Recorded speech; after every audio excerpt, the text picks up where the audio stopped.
Muchas gracias, muy buenas tardes. Vamos a, sin más introducción, vamos a entrar directamente a la charla. La primera, por favor, Pelega. Ok.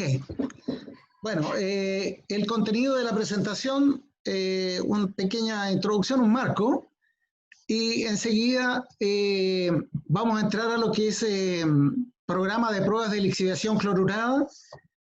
Y yo le puse un agregado acá para hacerlo más rico. La lixiviación clorurada lleva de la mano la planta SXW que está aguas abajo. Así que también vamos a hablar un poco de qué significa la lixiviación clorurada aguas abajo en SXW. Y posteriormente vamos a entrar el título de la charla, ¿cierto? Decía pruebas y modelación. Vamos a entrar a hablar un poco de la modelación y las herramientas para proyectar los datos, generar parámetros de diseño industrial, tanto para lixiviación como SX. La presente presentación, como dice allí, no pretende entregar una guía detallada de experimentación de tratamiento de datos asociados a la implementación de un proyecto de lixiviación clorurada, sino más bien entregar ciertos tips relevantes en el tema según la experiencia del consultor. Programa de pruebas de lixiviación clorurada. El programa, para empezar, como cualquier programa de este tipo, debe considerar muestras representativas, ¿cierto?, del yacimiento, particularmente en este caso de asociaciones mineralógicas diferenciadas, ya sea por mineralogía, MENA y leyes, en un número y cantidad apropiada de acuerdo a los protocolos y los lineamientos que tienen las empresas. Si tenemos calcopirita, ¿cierto?, sulfuros primarios, conviene probar un rango amplio de concentraciones para lixiviación salina tradicional, entre comillas, 35 a 50 gramos por litro en las soluciones. Y si es hipersalina, pensamos en 120 a 150 gramos por litro de cloruro. Las etapas de curado y reposo son las mismas en ambos casos. Varían un poco las dosificaciones, que generalmente van entre 5 y 25 kilogramos por tonelada de sal. Otra cosa que suele ocurrir es que los minerales oxidados también a menudo mejoran su rendimiento, entonces ese es un tema que también debe considerarse. El tema de las tasas de riego debe ser estudiado en detalle, mediciones de permeabilidad líquida para diseño de rampas de humectación y calendarios de riego.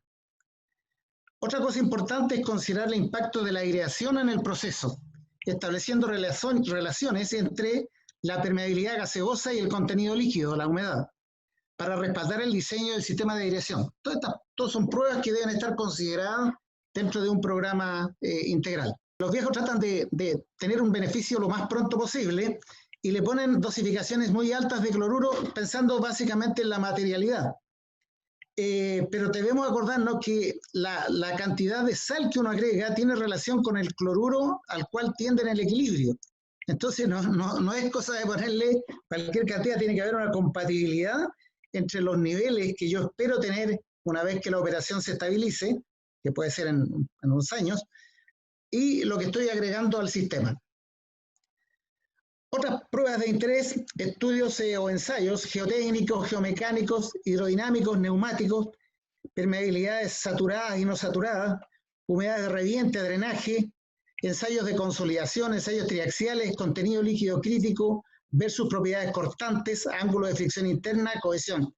Aquí estoy hablando un lenguaje que no es el común, el usual, en los metalurgistas o en los hidrometalurgistas. Pero ocurre que nosotros con el tiempo nos hemos dado cuenta que las propiedades geomecánicas, las propiedades del macizo rocoso partiendo en la mina, influyen en el proceso. Y por lo tanto nosotros en etapas tempranas no tan solo tenemos que preocuparnos de cuánta sal le vamos a agregar, sino que cuál es la naturaleza del material, temas como por ejemplo el ataque del cloruro a la matriz de la roca pudiera generar problemas de formación de materiales finos que nos puedan generar tapado de la pila. Todas esas cosas están asociadas. Por lo tanto, el programa debe considerar estas pruebas también. Bueno, otra cosa importante es la definición temprana del modelo geometalúrgico, pensando en qué cosas son las que vamos a lixiviar, como especies mineralógicas principalmente, y un modelo de calidad física del yacimiento. También debemos considerar el impacto ambiental de la matriz de impurezas. Cuando decimos vamos a lixiviar, vamos a tener 100, 150 gramos por litro de cloruro, ¿ustedes creen que el cloruro solamente ataca al cobre? El cloruro ataca al que se le pone por delante. Por lo tanto, el tema del control de impurezas es parte del programa de pruebas que uno tiene que desarrollar. También ensayos orientados a caracterizar el potencial chancado químico inducido por el cloruro. También esto ocurre, en algunos minerales ocurre en el medio sulfato tradicional, en el medio cloruro, este es un peligro. Hoy día no tenemos una experiencia larga sobre lixiviación clorurada, pero yo creo que a futuro en algunos yacimientos sí vamos a tener problemas importantes debido a la degradación química de la roca, ¿cierto? Y a la generación de finos que no están inicialmente en el material. Después están todos los ensayos orientados a determinar las pérdidas de cloruro, básicamente la gasificación de ácido clorhídrico, probablemente algunas pérdidas como el cloruro cuproso también puede ser relevante. Ensayos de SX de caracterización química y física de la planta en el nuevo escenario.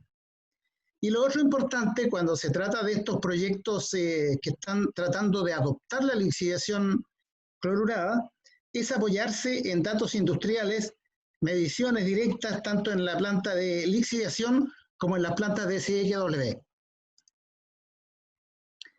Una de las cosas iniciales que debemos hacer es definir el proceso. La lixiviación clorurada está orientada al beneficio del sulfuro como preferente, digamos. Entonces, una vez que está identificado el recurso, tenemos que hacer una definición de proceso. Aquí en la lámina aparece el circuito tradicional, llamémosle de una lixiviación convencional con ácido sulfúrico, una etapa de curado en tambor y después lixiviación en 2 etapas SXW. Cuando aparece la sal, viene el primer trade-off. ¿Dónde ponemos la sal? ¿La ponemos en el tambor o la ponemos aguas arriba o aguas abajo? Ahí dibujé algo así como una correa cubierta, pensando en que una vez que la sal y el ácido están conjuntos, es necesario tomar algunas precauciones para evitar problemas ambientales. El otro trade-off, que no sé si se ha dicho acá, yo creo que sí, el tema de la salmuera o sal sódica. Ahí tenemos que también tomar una decisión sobre qué opción tomar. Otra opción en lugar de tambor es utilizar un chute de adición del ácido y la sal en la correa, ¿cierto? En el orden que está ahí puesto o en el orden inverso. Eso es parte del trade-off. O sea, todo lo que es el tema de adición de la sal, dónde y cómo, es una parte importantísima de las pruebas iniciales. Después viene todo el tema del proceso. Aquí el proceso toma connotaciones diferentes a las tradicionales. El reposo, por ejemplo, como decía Lilian hace un ratito, que paraba la pila, dejaba reposar y después volvía a lixiviar, el reposo es súper importante, es clave. Yo diría que entre la adición de la sal y el reposo, ahí se juega una buena parte del partido. El partido principal se juega allí. Y tal vez ese es el cambio fundamental de la visión moderna de la lixiviación clorurada respecto del cuproclor de los años 90. Anteriormente se pensaba que el partido se jugaba durante la lixiviación, durante el riego. Entonces estaba todo orientado más al riego que al curado reposo, digamos. Hoy en día sabemos que no es así, que ambas etapas son importantes, pero la inicial yo diría es la clave para el rendimiento del proceso. No mencioné, la inyección de aire también es parte del tema que hay que definir. Y finalmente, la SX, ¿cierto? Y EW tienen que ser acondicionados adecuadamente. Ahí en los cuadritos blanquitos es tradicional, 2 etapas de extracción, un stripping, un TK de orgánico cargado y una etapa de lavado. Ese es el circuito orgánico. Y aquí tiene que aparecer un segundo lavador y probablemente un DOC, un decantador especial, de diseño especial, o también coalescedores, como en el caso de RT, ¿cierto? Que pueden jugar un rol importante en el tema del control de arrastres. Por supuesto, la materialidad es una parte importante del proceso completo. Si analizamos las reacciones básicas que se mencionan en literatura, ¿cierto? Voy a repasarlas en forma rapidita. La A es el ataque en este caso tomé como ejemplo calcosina con férrico para disolverse, pasar a cobalina, ferroso y cúprico. Después el cúprico con ferroso oxidaría el ferroso a férrico y genera cuproso. Todo esto posible porque tenemos un medio cloruro, son los complejos, no son los iones como yo los dibujé acá. Y después tenemos que el cuproso, con el oxígeno que se inyecta en medio ácido, regenera el cúprico. Esto desde el punto de vista de los procesos industriales genera varios problemas. Si ustedes se fijan, entre la ecuación 1 y la ecuación 2, tenemos en la 1 el férrico como reaccionante y en la 2 el férrico como producto.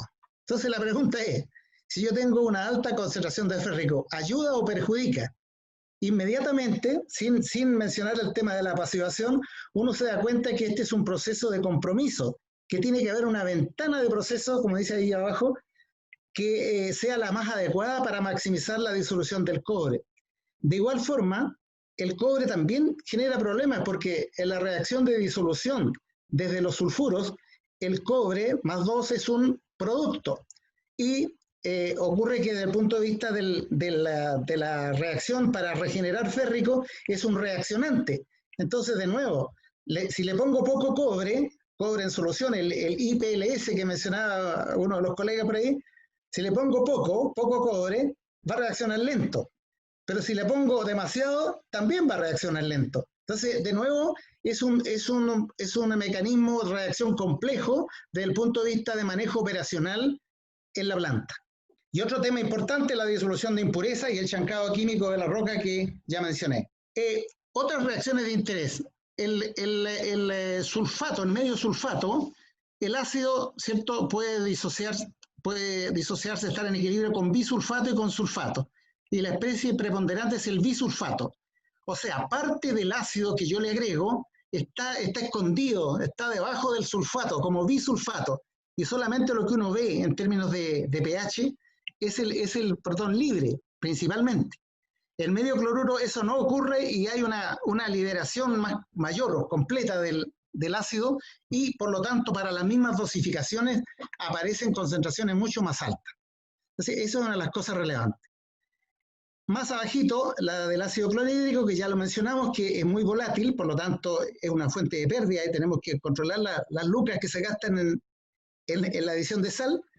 Y lo de abajo, resulta que el sulfato que mencionó, me parece, Jorge Ipinza, pero no es el sulfato el que precipite como tal, sino que son sulfatos complejos tipo jarositas, alunitas, una serie de sulfatos dobles, ¿cierto?, que capturan el fierro y compiten con el sulfuro y por lo tanto inhiben la reacción principal de disolución. El programa de experimentación debe considerar las siguientes etapas básicas: ensayos de curado, después ensayos de botella, ISO-pH, ISO-EH. Aquí por tiempo no puedo explicar con más detalle, pero aquí la cosa se complica un poco respecto de los ensayos ISO-pH tradicionales, donde nosotros nos preocupamos solamente de reponer ácido para mantener un pH. Aquí adicionalmente tenemos que preocuparnos del EH. Y después vienen las pruebas en columnas unitarias, los ensayos convencionales que todo el mundo hace y los ensayos a tasa reducida, que también es una modalidad especial que nosotros hemos desarrollado, que nos permite obtener resultados muy, muy similares, prácticamente idénticos a los resultados de columnas de gran altura. Entonces se usa como un espejo de las pruebas de columnas altas. Y finalmente las columnas de gran altura, ¿cierto?, en las condiciones que se definan de acuerdo a los ensayos anteriores. Otros ensayos de lixiviación especiales, en este caso, es el empleo de trenes de botellas, columnas o isocontenedores con recirculación. Esto con el propósito de determinar la respuesta química de equilibrio, ¿cierto? Todas estas reacciones electroquímicas que mencionaba Lilian tienen que de alguna forma en el sistema, de acuerdo a las condiciones que uno le ponga, tender a un equilibrio. Una prueba en circuito abierto puede no ser suficiente para definir la respuesta del mineral en equilibrio. Entonces, estas pruebas deberían de estar consideradas también en un programa. SXW. Bueno, lo primero, ¿cierto? Un barrido de ensayos químicos, isotermas de extracción, stripping, para diseñar el proceso industrial. También disponer de perfiles de planta recientes para sintonizar las isotermas del laboratorio.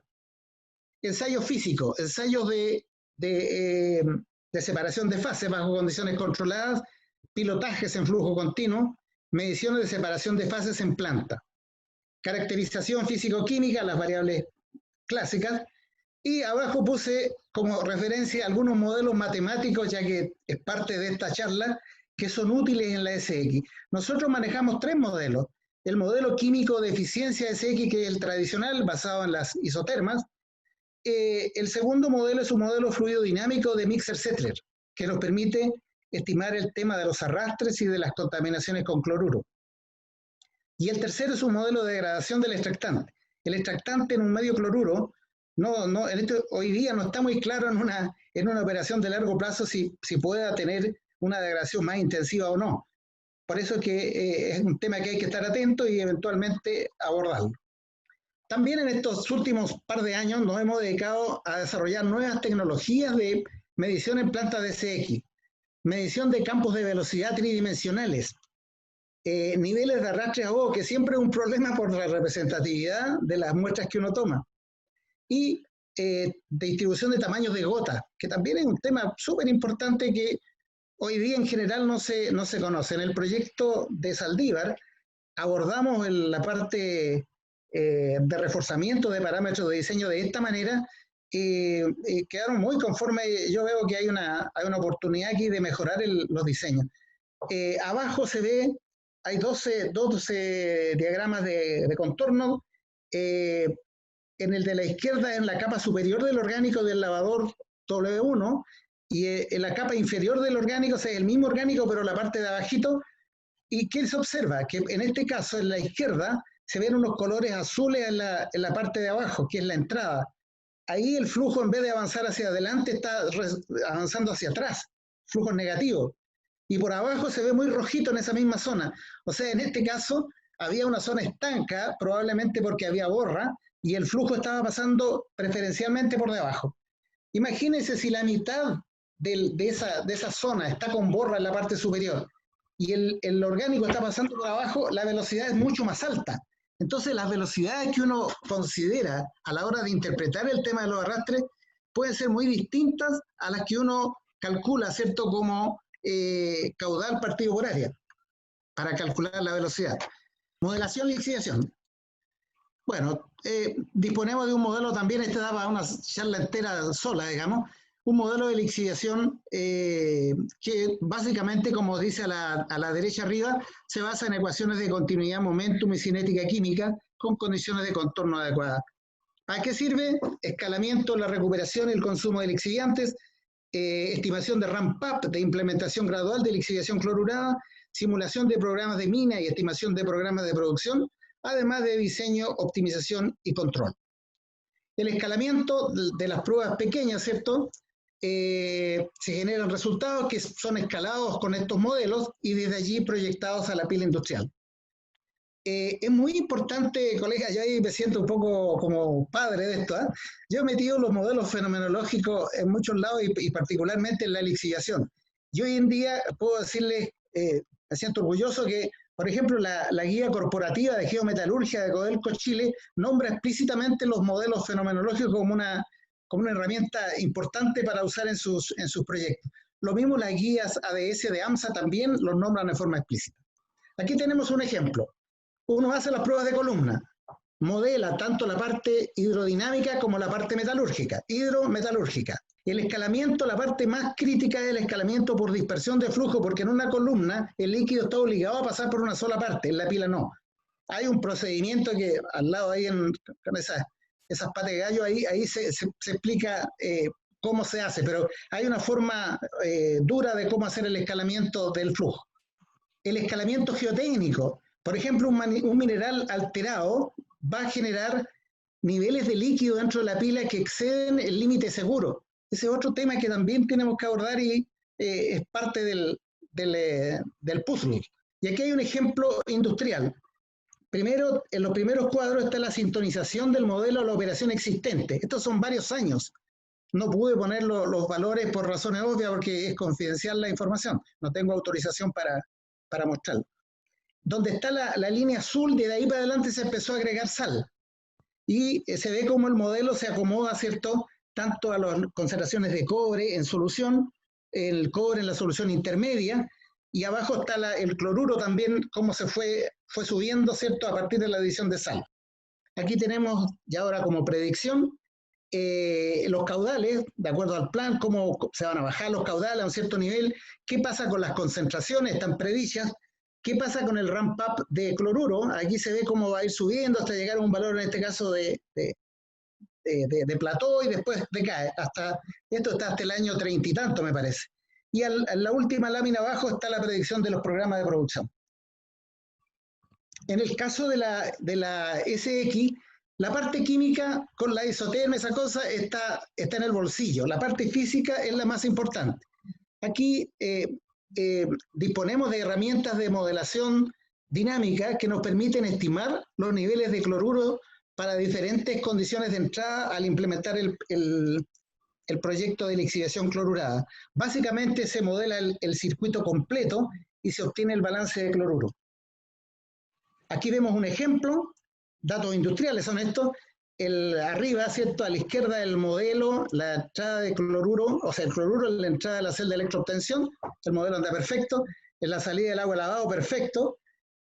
Algunos conceptos como lo que ya dije de los perfiles de velocidades y el concepto de tamaño crítico de gota, que no puedo explicar, pero hay una cosa importante ahí con el tamaño de las gotitas. ¿La que sigue?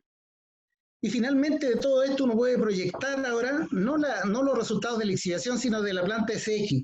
Aquí se ve cómo va a pasar, qué se espera que pase en términos de la evolución del cloruro en la medida que el proyecto se implemente. En este caso, la simulación entre ahora y el año 22. Otro tema importante es hacer una caracterización de la planta antes y después de la implementación, el mejoramiento de la planta SX. Porque para saber si el dueño de la empresa invirtió bien las lucas o no, digamos. Como conclusión, el éxito de un proyecto de lixiviación clorurada depende fuertemente de la robustez y la ingeniería de proceso que lo sustente. Yo creo que ahí está la clave y les quise mostrar particularmente a la gente más joven que existen herramientas que no son de uso convencional, pero que están allí y ellos, los más jóvenes, tienen la obligación de hacer progresar la metalurgia hacia niveles un poco más exigentes y utilizarlas para desarrollar los proyectos en general y en particular proyectos de procesos nuevos como es la lixiviación clorurada. Muchas gracias.